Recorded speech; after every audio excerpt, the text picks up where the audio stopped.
بالله السميع العليم من الشيطان الرجيم من همزه ونفخه ونفثه. بسم الله الرحمن الرحيم. رب اشرح لي صدري ويسر لي امري واحلل عقدة من لساني يفقهوا قولي.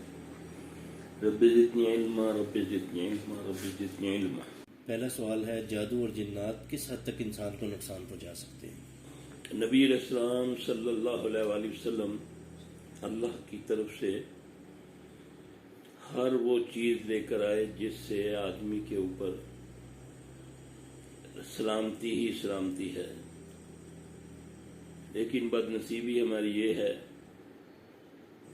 کہ نہ ہم نے نبی صلی اللہ علیہ وسلم کو صحیح طریقے سے فالو کیا، اور جو چیزیں سمجھنے والی تھیں بیماری کے حوالے سے، نظر کے حوالے سے، اس پر ہم نے توجہ ہی نہیں دی۔ آج امت کا یہ حال ہے کہ ہاسپٹل بھرے ہوئے ہیں، مسجدیں خالی ہیں، بازار اٹے ہوئے ہیں، شفا خانے بڑے ہوئے ہیں، مگر کوئی اس طرح توجہ ہی نہیں دے رہا کہ آخر یہ بیماریاں کیا ہیں، کیسے لگتی ہیں۔ تو نبی علیہ السلام صلی اللہ علیہ وسلم جب مدینہ میں تشریف لے کر گئے، جب آپ صلی اللہ علیہ وسلم ہجرت فرمائی، تو آپ کے ساتھ جتنے ساتھی گئے تھے مہاجرین میں سے، اللہ کہ ابو بکر رضی اللہ تعالیٰ عنہ اور بلال رضی اللہ تعالیٰ عنہ بھی ایسے بخار میں مبتلا ہوئے کہ ان کی برداشت سے باہر ہو گیا۔ جب آپ صلی اللہ علیہ وسلم کو پتہ چلا کہ ابو بکر بھی اور بلال بھی بیمار ہو گئے ہیں، تو آپ صلی اللہ علیہ وسلم فرماتے ہیں، آپ صلی اللہ علیہ وسلم کی عادت مبارک تھی کہ آپ صبح فجر کے بعد صحابہ سے خواب پوچھا کرتے تھے۔ ایک دن آپ صلی اللہ علیہ وسلم نے انہی دنوں میں صحابہ سے پوچھا بھی کوئی خواب کسی نے، تو سب نے عرض کی کہ نہیں یا رسول اللہ صلی اللہ علیہ وسلم۔ آپ نے فرمایا آج میں نے خواب دیکھا ہے۔ میں بہت پریشان تھا جب میرے ساتھی جو مہاجر تھے بیمار ہو گئے، بیماری کا پتہ بھی نہیں چلتا، تو میں نے اللہ سے دعا کی کہ اے اللہ مدینے کی فضا کو مکے جیسا کر دے، بلکہ اس سے بھی بہتر کر دے، اور مدینے کے سا میں برکت ڈال دے۔ سا کہتے ہیں تولنے والی چیز کو نا، تو اس سے رزق سے بھی بڑھوتی کا بھی مقصد نکلتا ہے۔ اور مدینے کا بخار جوفہ میں لے جا۔ اب جوفہ جو ہے وہ ایک مدینے کے پاس ایک وادی ہے۔ اب آپ صلی اللہ علیہ وسلم فرماتے ہیں میں دعا کر کے یہ سو گیا، اور میں خواب میں دیکھتا ہوں کہ جیسے ایک دراز قد کی کھلے بالوں کے ساتھ سیاہ لباس میں ایک عورت بھاگتی ہوئی مدینے سے نکلی اور جوفہ میں داخل ہو گئی۔ اس کے بعد میرے سارے ساتھی ٹھیک ہو گئے، اللہ نے ان کو شفا دی۔ اب اس سے کیا ثابت ہوتا ہے؟ بعض ہم ہی میں سے کوئی زیادہ اوور کانفیڈنس میں پڑھے لکھے اپنے آپ کو کہنے والے، وہ بڑے ہی تکبر سے کہتے ہیں کیا جی جنات نقصان پہنچا سکتے ہیں؟ کیا جنوں سے بیماری لگ سکتی ہے؟ کیا جن چوری کر سکتے ہیں؟ کیا فزیکلی نقصان پہنچا سکتے ہیں؟ اللہ اکبر کبیرہ۔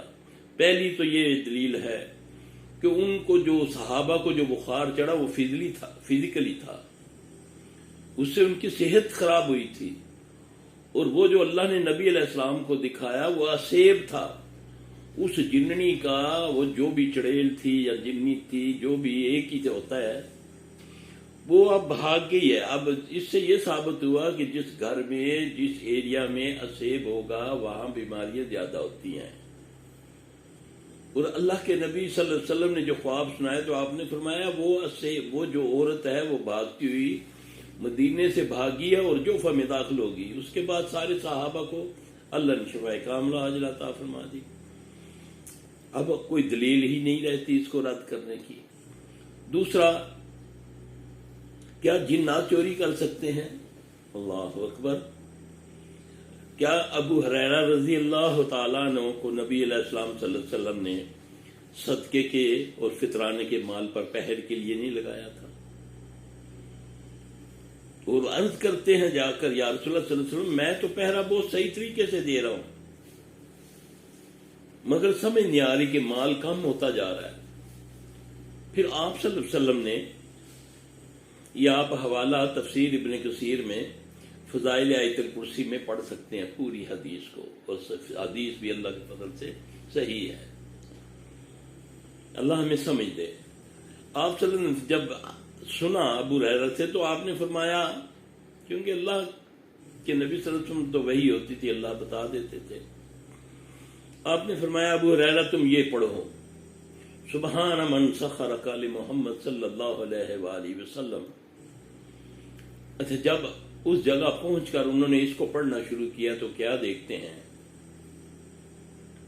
کہ ایک بندہ چادر بچھا کر مال سمیٹ رہا ہے.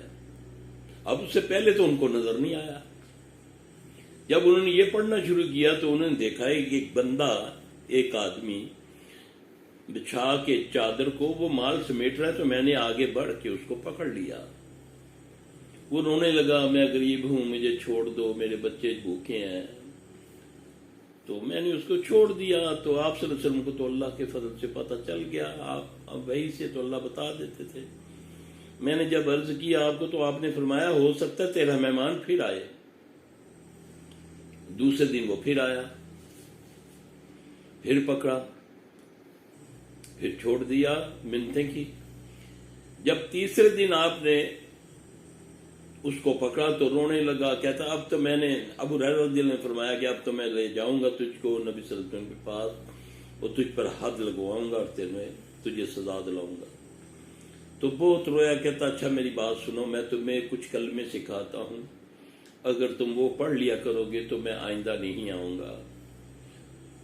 تو اس نے حضرت ابو ہریرہ رضی اللہ تعالیٰ عنہ کو آیت الکرسی پڑھنے کے لیے کہا کہ تم آیت الکرسی پڑھ لیا کرو تو میں نہیں آؤں گا.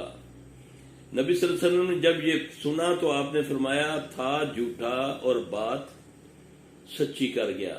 اب مجھے افسوس ہوا ہے, ایک ٹی وی پروگرام میں ایک بڑا اپنے آپ کو بڑا سمجھنے والا, میں نام نہیں لیتا اس کا, وہ اس صحیح حدیث کو بیان کر کے اس کو عقلی دلیل سے رد کر رہا ہے بدبخت. اسی ساتھ اس کا اینکر بھی بیٹھا ہوا ہے, نہ اس کو کوئی نالج نہ اس کو کوئی نالج. بس ٹی وی کے آگے بیٹھ کے اپنی دو لفظ انگریزی کے بول دیے, اسی صحیح حدیث کو وہ اپنی عقلی دلیل سے رد کر رہا ہے. اب وہ کہتا ہے دیکھیں جی قرآن میں تو ہے, وہ تمہیں سمجھ تو تمہیں نہیں نظر آتے, وہ تمہیں دیکھتے ہیں جس جگہ تم ان کو نہیں دیکھ سکتے. اور ظالم اس حدیث میں یہ ہے کہ وہ انسانی روپ میں تو آ سکتے ہیں. بہت ساری دلیلیں حدیث سے, انسانی روپ میں وہ آیا تھا, انسان بن کر آیا تھا. بولنے سے پہلے لاکھوں دنیا کو تم لوگ اس طرح کے عقلی دلیلیں دے کر تم دین سے دور کرتے ہو, ان کو صحیح حدیثوں سے دور کرتے ہو. اللہ سے ڈرو, پہلے اچھے طریقے سے سمجھو اس چیز کو. وہ انسانی روپ پہ آیا, پھر اللہ کے نبی صلی اللہ علیہ وسلم نے فرمایا کہ تھا جھوٹا بات سچی کر گیا, وہ شیطان تھا. اب شیطان تو جنوں میں ہے اور جنوں کو اللہ نے طاقت دی ہے, وہ انسانوں کے روپ میں بھی آ سکتے ہیں. اب نبی کی مسجد ہے, نبی موجود ہیں. ایک صحابی آ کے عرض کرتے ہیں یا رسول اللہ صلی اللہ علیہ وسلم کچھ دنوں سے میری نماز میں خضوع ختم ہو گیا ہے. میرے ساتھ ایک بندہ آ کے کھڑا ہوتا ہے, سبحان اللہ کیا ہی کہنے اس کی نماز کے, یا رسول اللہ دعا فرمائیں کہ اللہ مجھے توفیق دے کہ میں اس جیسی نماز پڑھوں. رسول اللہ صلی اللہ علیہ وسلم نے فرمایا تجھے سورہ بقرہ کی آخری 2 آیات آتی ہیں؟ اس نے عرض کی جی یا رسول اللہ میں پڑھ لیتا ہوں. چند دنوں کے بعد آپ نے اسے فرمایا کہ پڑھا کرو اس کو. اب یہ نہیں بتایا کہ کب پڑھو, کتنی بار پڑھو, آپ نے فرمایا یہ پڑھو. اب جب آپ کے چند دنوں کے بعد آپ سے ملاقات ہوتی ہے, آپ نے اس سے پوچھا ہاں بھی کیا حال ہے تمہاری نمازوں کا؟ عرض کی یا رسول اللہ صلی اللہ علیہ وسلم میری نمازیں بہت بہتر ہو گئی ہیں, تو تیرے اس ساتھی کا کیا حال ہے؟ یا رسول اللہ صلی اللہ علیہ وسلم اس دن سے وہ نہیں آ رہا. اب بتاؤ کہ آپ صلی اللہ علیہ وسلم نے فرمایا وہ شیطان تھا. اس قدر آ کر انسان کو وہ گمراہ کر سکتا ہے نماز کے اندر بھی اور اثر روپ میں بھی آ کے. یہ بھی صحیح حدیث ہے. اللہ اکبر. اللہ ہمیں دین کی سمجھ عطا فرمائے. یہ کرتا ہے بندے کو وسوسے، اور علاج بھی بتا دیا رسول اللہ صلی اللہ علیہ وسلم نے. اب کس کو اس طرح کا وسوسے ہوں، اس طرح معاملہ ہو، تو آپ نے فرمایا بقرہ کی 2 آیات کو پڑھ لیا کریں جتنا تمہارے لیے آسانی ہو. اب کہیں آپ نے نہ تعداد بتائی ہے نہ ہی ٹائم بتایا ہے. اب اس کو آپ پڑھیں، نماز میں پڑھ لیا کریں، زبانی پڑھ لیا کریں. یہ ان چیزوں کا علاج ہے. ایک صحابی آ کے عرض کرتا ہے یا رسول اللہ صلی اللہ علیہ وسلم کچھ دنوں سے، اب نبی موجود ہیں، کچھ دنوں سے اللہ کے بارے میں، دین کے بارے میں، آپ کے بارے میں دل میں بہت برے خیال آنے شروع ہو گئے ہیں. آپ صلی اللہ علیہ وسلم فرمایا تو یہ پڑھا کر آمنت باللہ ورسولہ هو الاول والآخر والظاہر والباطن وهو بكل شیء علیم. اب اس نے یہ پڑھنا شروع کیا، اللہ نے اس کو ٹھیک کر دیا. اب یہ علاج بھی بتا رہے ہیں صلی اللہ علیہ وسلم. اور ایک انسان ہونے کے ناطے صحابہ رضوان اللہ اجمعین پر بھی حملے ہوتے ہیں. شیطان کو اللہ نے طاقت دی ہے. کہتے ہیں جی بیماریاں لگ سکتی ہیں. ایوب علیہ السلام کو کس نے بیماری لگائی تھی؟ اللہ کی طرف سے اسباب کیا بنا؟ اللہ قرآن میں فرماتے ہیں کہ میرے بندے ایوب نے مجھ کو نادا کی، ربی اعوذ باللہ من الشیطان ربی انی مسنی الشیطان بنصب وعذاب. اے اللہ یہ جو مجھے تکلیف ہوئی ہے، کس چیز کو، کیا تکلیف تھی ان کو خارش کی، جلد کی پرابلم تھی. یہ قرآن ہے. اے اللہ میرے بندے ایوب نے مجھ کو نادا کی. یہ اللہ تو کہہ رہے ہیں، اللہ فرما رہے ہیں کہ میرے بندے نے کہا ہے اللہ مجھ کو یہ جو تکلیف ہے یہ شیطان کی طرف سے ہے. پھر اللہ نے بھی اس کو فرمایا کہ پڑھ ربی انی مسنی الضر وانت ارحم الراحمین. پھر قرآن میں طریقہ بتایا کہ بیل لو، بیل کدو کی بیل کے پانی کے ساتھ غسل کرو. یہ اللہ نے قرآن میں بتایا. بغیر عقل کی دلیلیں استعمال کر کے لوگوں کو تم حدیثوں سے دور کرتے ہو. اللہ سے ڈرو. پہلے اچھے طریقے سے تحقیق کرو، کسی سمجھنے والے سے سمجھو. یہ نہیں 2 لفظ مجھے انگریزی کے آگے یا میں انگریزی بول سکتا ہوں تو میں ان چیزوں کو رد کروں گا. اللہ کا دین قیامت تک کے لیے رہنمائی کرتا ہے. تو اللہ نے انسان کو بھی پیدا کیا، اللہ نے جنوں کو بھی پیدا کیا، فرشتوں کو بھی پیدا کیا، اور شیطان کو اللہ نے قیامت تک کے لیے مہلت دی ہے. اور اس سے بچنے کے لیے دنیا میں سب سے اول ترین جو کام ہے، افضل ترین جو کام ہے وہ قرآن کا پڑھنا اور پڑھانا ہے. تو اللہ نے اس کے بارے میں بھی قرآن میں یہی فرمایا اعوذ باللہ من الشیطان الرجیم فَإِذَا قَرَأْتَ الْقُرْآنَ فَاسْتَعِذْ بِاللَّهِ مِنَ الشَّيْطَانِ الرَّجِيمِ. جب تم قرآن پڑھنے لگو، دنیا کا افضل ترین جب کام کرنے لگو، تو پھر کیا کرو؟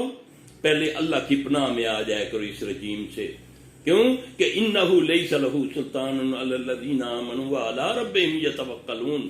اس کا زور اس پر نہیں چلتا جو اللہ پر ایمان لاتے اور توکل کرتے ہیں. ہاں اس کا زور اس پر چلتا ہے انما سلطان یتولون والذین هم بہ مشرکون. اس کا زور اس پر چلتا ہے جو اس کو دوست رکھتا ہے اور شرک کرتا ہے. یہ تو قرآن کہتا ہے. اب اس کا زور سے بچنے کا کیا طریقہ ہے؟ صبح شام کے اذکار، 5 وقت نماز، وضو میں رہنا. صبح لوگ کہتے ہیں جی جادو ہو گیا. جادو ہوتا ہے سب سے پہلے خود اپنی وجہ سے ہوتا ہے. آپ نے فرمایا جب صبح آدمی فجر سے پہلے شیطان آتا ہے، یعنی کہ شیطان جن آ کے اس کی گدی کے پیچھے 3 گرے لگاتا ہے. گرے کیا چیز ہے؟ گرے لگانا جادو ہے. آئے تو ہم نے بھی گرے لگا کر مفتی دیتے ہیں دھاگے. تو اللہ قرآن میں کیا فرماتا ہے کہ میری پناہ میں آ جاؤ. اعوذ باللہ من الشیطان الرجیم بسم اللہ الرحمن الرحیم قل اعوذ برب الفلق من شر ما خلق ومن شر غاسق اذا وقب ومن شر النفاثات فی العقد. میں اللہ کی پناہ میں آیا ان سے جو گرے لگا کر پھونکے مارتی ہیں. آج ہم مفتی بھی ہمیں دے رہے ہیں، بعض مفتی بھی دیتے ہیں دھاگے گرے لگا لگا کر. گرے لگنا بھی جادو ہے. چاہے قرآن پڑھ کے لگایا جائے وہ گرا جادو بن جاتا ہے۔ اب وہ اللہ کے نبی کی حدیث ہے کہ صبح وہ فجر سے پہلے آتا ہے، ہر بندے کی گدی کے پیچھے گرہ لگاتا ہے 3۔ جب وہ اٹھ جاتا ہے پہلی گرہ وہ کھلتی ہے نماز کے لیے، جب وہ وضو غسل کرتا ہے تو دوسری گرہ خود بخود کھل جاتی ہے، اور جب وہ نماز پڑھ چکتا ہے تو تیسری گرہ پھر کھلتی ہے، اور جب نماز ہی نہ فجر کی پڑھے اور گرہ پہ گرہ لگتی جائے تو پھر اس سے تو کھلے گی نہیں کبھی اس کو۔ پھر آپ صلی اللہ علیہ وسلم نے فرمایا جب وہ نہیں اٹھتا تو شیطان اس کے کان میں پیشاب کر کے چلا جاتا ہے۔ یہ حدیث ہے۔ یہ پیشاب وہ بیماریاں ہیں جو آج ڈاکٹروں کو سمجھ نہیں آ رہی، سب کچھ کر کے بھی پھر بھی بیماریاں ہیں، لاکھوں کروڑوں لگا کے بھی پھر بیمار۔ اس کی وجہ اللہ سے دوری، فحاشی۔ پوچھا یا رسول اللہ صلی اللہ علیہ وسلم، آپ نے فرمایا کہ جب لوگ بے حیائی عام ہو جائے گی اور لوگ اس کو برا نہیں جانیں گے تو اللہ ان میں ایسی بیماریاں، ایسے روگ پھوڑ دے گا جو پہلوں میں نہیں تھی۔ اب ہے نا ایسی بیماریاں، چلتا ہے، پتہ چلتا ہے جی، ساری زندگی لگے رہتے ہیں ڈاکٹر، لیبارٹریاں، یہ سارا کوئی کہتا ہے یہ قیاس کرتے ہیں، مفروضوں پہ یہ علاج کرتے ہیں، اتنی مشینیں ایجاد ہو گئی ہیں، لیکن یہ جی کیمو ہو رہا ہے، یہ فلاں ہو رہا ہے، کروڑوں روپیہ بھی لگ رہا ہے، ٹائم بھی لگ رہا ہے، ملک در ملک در بدر بھی ہو رہے ہیں، پھر بھی تو بہتوں میں بند کر کے لے آتے ہیں۔ اور نبی سے پوچھو کہ یہ بیماریاں کیوں اتنی لگ رہی ہیں، پھر آپ نے فرمایا کہ یہ بیماریاں اس لیے، فحاشی عام ہے، اللہ سے دوری ہے۔ فحاشی وہ ہوتی ہے جو اللہ کا خوف ختم ہو جاتا ہے۔ اللہ تعالیٰ میں دین کی سمجھ عطا فرمائے۔